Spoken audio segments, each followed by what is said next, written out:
Friday before this movie opened, I put a number on the board. $500 million worldwide. That was my opening weekend prediction for Spider-Man Brand New Day. I said it was slightly above the widely reported worldwide estimate of approximately $465 million. I said it was comfortably below the $800 million number floating around online, a number I treated as less of a forecast and more like somebody had shaken a magic 8-ball until it agreed with them. Well, Spider-Man Brand New Day did not open to $500 million. It opened to an estimated $927 million worldwide. My prediction, well, it was low by $427 million. The supposedly ridiculous $800 million number, well, it was also wrong. It was too low. So congratulations to the internet. You were still wrong, but you were wrong with substantially more dignity than I was. Now, this wasn't a minor forecasting error. $927 million is larger than the entire worldwide opening weekend of most major tentpole movies. Spider-Man took my prediction, webbed it to the side of a building, and left it there for the authorities. I said I would come back Monday and grade the prediction no matter what happened. Well, it's Monday. Here's the grade. I was spectacularly wrong. But the more interesting question is not whether I missed. It's this. What did I, in almost every major forecast, fail to understand about this movie?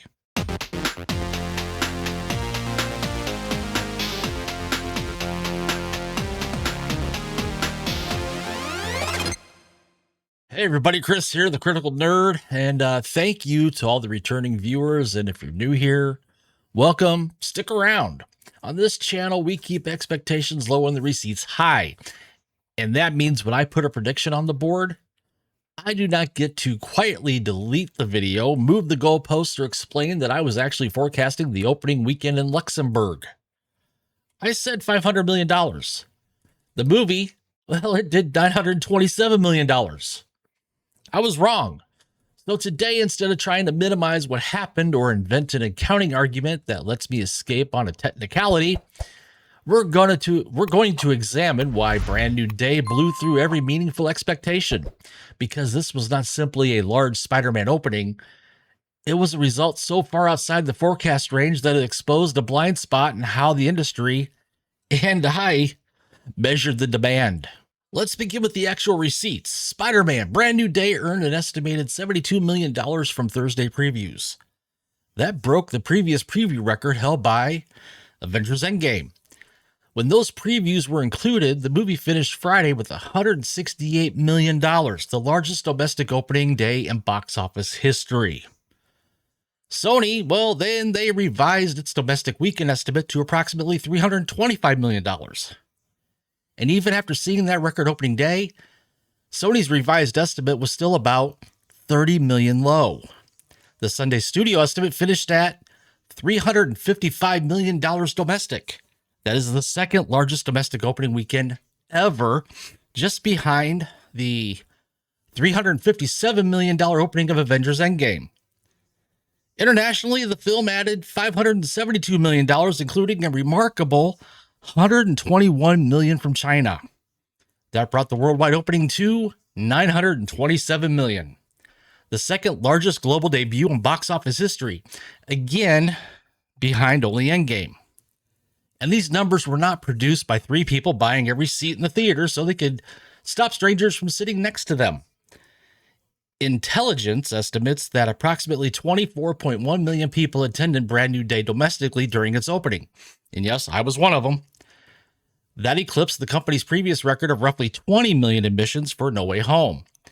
The movie also had crossed $100 million in advance ticket sales by Tuesday before the domestic previews had even begun. That is a critical distinction.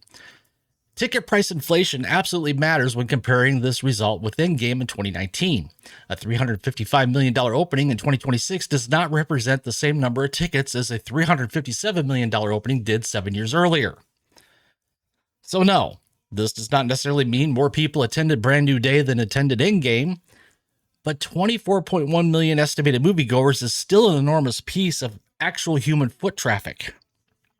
This was not a record created solely by charging 6 people $400 for a vibrating recliner and a commemorative popcorn helmet. People showed up. A lot of people. And nearly everybody underestimated how many. The first thing I underestimated was the value of absence. Tom Holland's first 3 solo Spider-Man movies arrived quickly. Homecoming in 2017, Far From Home in 2019, No Way Home in 2021. 3 solo films in roughly 4 years, not including his appearances in Civil War, Infinity War, and Endgame. Spider-Man was everywhere. Then Holland's version effectively disappeared from theaters for nearly 5 years. That gap, well, it mattered. The audience had time to miss him. Had Sony released another Holland Spider-Man movie in 2023, it probably still would have been successful, but it would not have carried the same sense of return. By 2026, this did not feel like another installment arriving because the quarterly content schedule demanded fresh inventory. It felt like Spider-Man was coming back. Hollywood regularly mistakes constant visibility for sustained demand. Sometimes the fastest way to make people want something is to stop shoving it in front of them every 6 months. Spider-Man did not vanish long enough for the character to become irrelevant. He vanished long enough for the audiences to become hungry. The second major factor is that Sony recognized an important limitation. It could not simply go bigger than No Way Home. That movie brought together 3 live-action Spider-Men, multiple generations of villains, Doctor Strange, the multiverse, and nearly 20 years of audience nostalgia. Trying to top that with even more cameos would have created a movie that looked less like a story and more like Comic-Con evacuating through one fire exit. Instead, Sony decided to go in the opposite direction. The studio chose to go deeper. Producer Amy Pascal said the results showed that audiences remain hungry for stories that are both spectacular and deeply human. Sony chairman Tom Rothman emphasized the film's themes of friendship, loneliness, and human connection. And that is what the movie sold. Peter Parker is alone. The world no longer remembers him. He's lost his friends, his relationships, and the comfortable support structure that defined much of Holland's earlier MCU story. So he throws himself into being Spider-Man. Not Iron Man Jr., not the multiverse's unpaid intern, not a passenger in somebody else's cinematic universe setup. Spider-Man. He lives in New York. He saves ordinary people. He deals with street-level threats. He carries emotional pain behind the mask while still trying to do the right thing because, with great power, somebody apparently has to handle the responsibility, while everyone else is launching a streaming service. The spectacle is still there, but the spectacle is attached to Peter Parker instead of Peter Parker being attached to the spectacle. That may be the biggest creative reason this worked. The movie did not ask audiences to admire how many intellectual properties Sony and Marvel could fit inside one legal agreement. It asked them to care about Spider-Man. That brings us to the larger superhero fatigue argument. Some people look at this opening and declare superhero fatigue officially dead. Others will argue that Spider-Man is merely the exception. I think the truth is somewhere between those two lazy absolutes. Audiences are not tired of superpowers. They're tired of generic modern superhero format. The same digital environments, the same weightless third acts, the same ironic dialogue, the same promise that this movie will become meaningful after you watch 4 Disney Plus shows, 2 post-credit scenes, and a YouTube explainer titled, Why the Glowing Purple Egg Changes Everything. Brand New Day did not feel like homework. You needed to understand that the world had forgotten Peter Parker. That's the premise. From there, the movie told a largely self-contained emotional story about a character audiences already knew. You did not need a flowchart. You did not need a subscription bundle. You did not need Kevin Feige standing beside the screen with a laser pointer. That does not mean shared universes no longer work. It means the universe has to support the story, not hold it hostage. So is superhero fatigue real? Yeah, but it's more accurately generic superhero format fatigue. People are not rejecting the genre, they are comparison shopping. And when a superhero movie looks generic, disposable, or available on streaming in 6 weeks, the audiences increasingly decide they can wait. When a movie feels essential, they show up immediately. Brand New Day, well, it felt essential. The reviews and audience reaction also mattered. As of Sunday, the movie held approximately 90% from critics and 98% from verified audience members on Rotten Tomatoes. It received an A Cinema score and a 5-star post-track rating. That kind of reception does not create $100 million in pre-sales. The demand, well, it was already there. But it can't accelerate the walk-up business.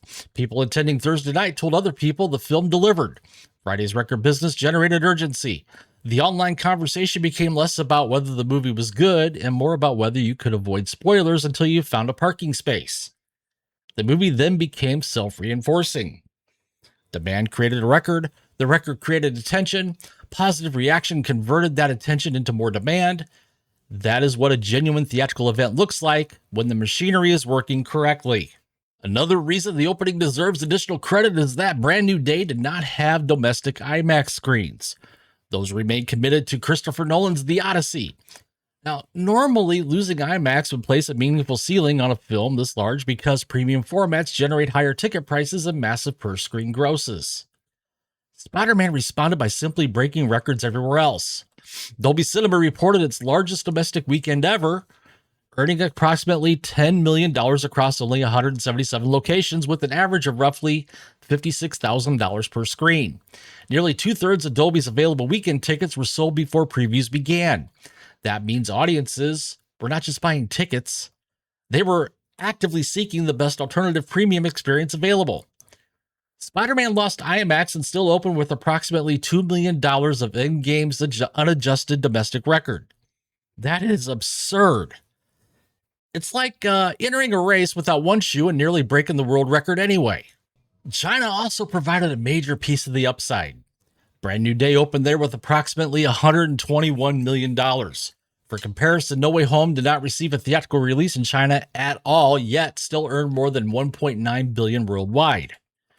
That does not mean we can simply add $121 million to No Way Home and announce that Brand New Day is guaranteed to surpass it. That is not how legs, markets, or reality work. But China gave this opening an advantage the previous movie never had. More importantly, the strength was not confined to China. The movie broke records across several international territories. This was not one market dragging the worldwide number upward. The global audience collectively decided that Spider-Man was the movie of the weekend. More than half of the domestic audience was under 25. The largest demographic group was viewers between 18 and 24, representing approximately 36% of the audience. That matters because Hollywood keeps asking whether younger viewers still value theaters. Well, they do. They simply do not value every movie equally.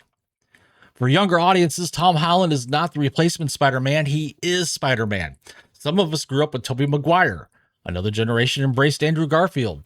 But Holland has now spent a decade playing this character across some of the largest films ever released. For many members of Gen Z, this was their Spider-Man returning after a 5-year absence. The industry may have evaluated this as Holland's 4th solo movie. His audience evaluated it as the return of one of its defining characters. And somehow Spider-Man was only part of this weekend's story. The Odyssey earned another $51 million domestically in its 3rd weekend, falling only around 43% despite competing against the 2nd largest opening in history. It has now earned approximately $395.5 million domestically and $911.4 million worldwide, with several major international territories still ahead. Together, Brand New Day and The Odyssey helped produce an estimated $430 million across the entire domestic marketplace. That made it the largest collective domestic box office weekend ever recorded. This is important because the industry assumed these movies would cannibalize each other.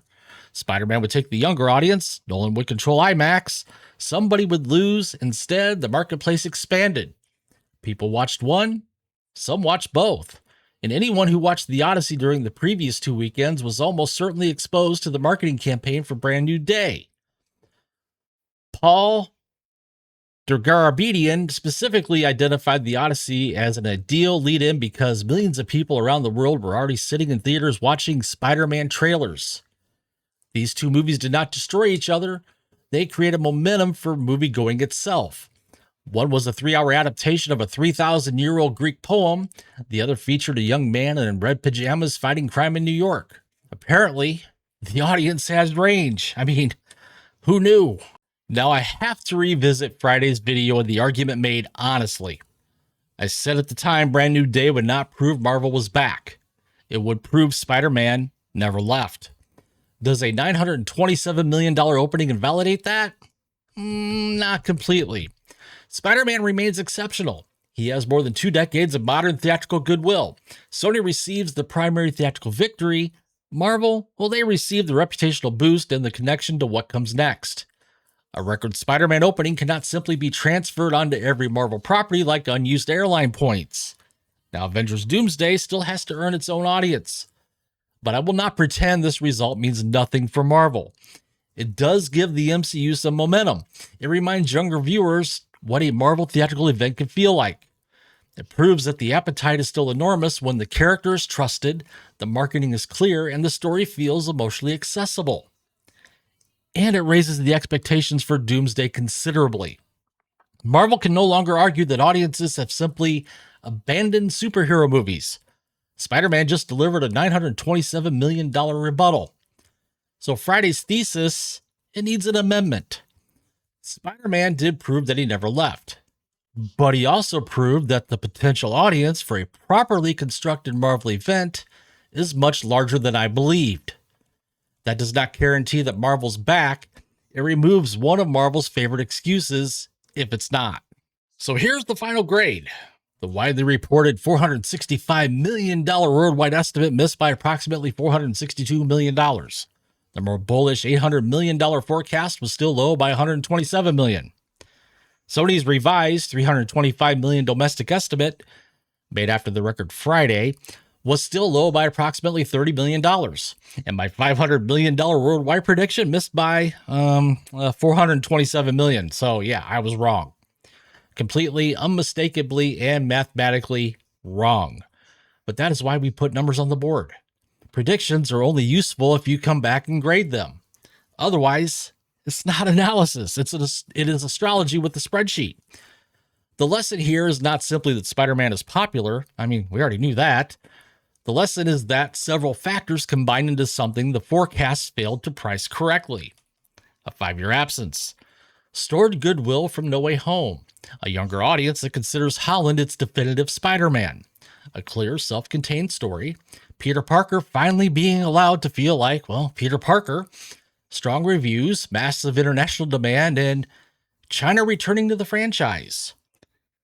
And also a studio smart enough to recognize that it could not go bigger than No Way Home, so it went deeper. The result was not merely another successful superhero movie, it was a genuine theatrical event. Next weekend, though, that will tell us how front-loaded that event was. A massive decline is inevitable from a $355 million starting point. Even a $100 million second weekend would technically represent a drop of more than 70%. So when that percentage arrives, brace yourselves. Somebody on YouTube will put the word collapse in capital letters beside a picture of Tom Holland crying. I mean, math is cruel like that. But nothing that happens next weekend will erase what happened this past weekend. Spider-Man Brand New Day did not merely beat expectations, it humiliated them, including my own. And I have the receipt. Let me know in the comments what you predicted, and be honest, because unlike Sony, I do not have access to your deleted drafts. Like this video, subscribe, share it with someone who still believes box office tracking is an exact science, and hit that notification bell so you do not miss the second weekend breakdown. I'm Chris, the Critical Nerd. Keep your expectations low and your receipts high, and I will see you later.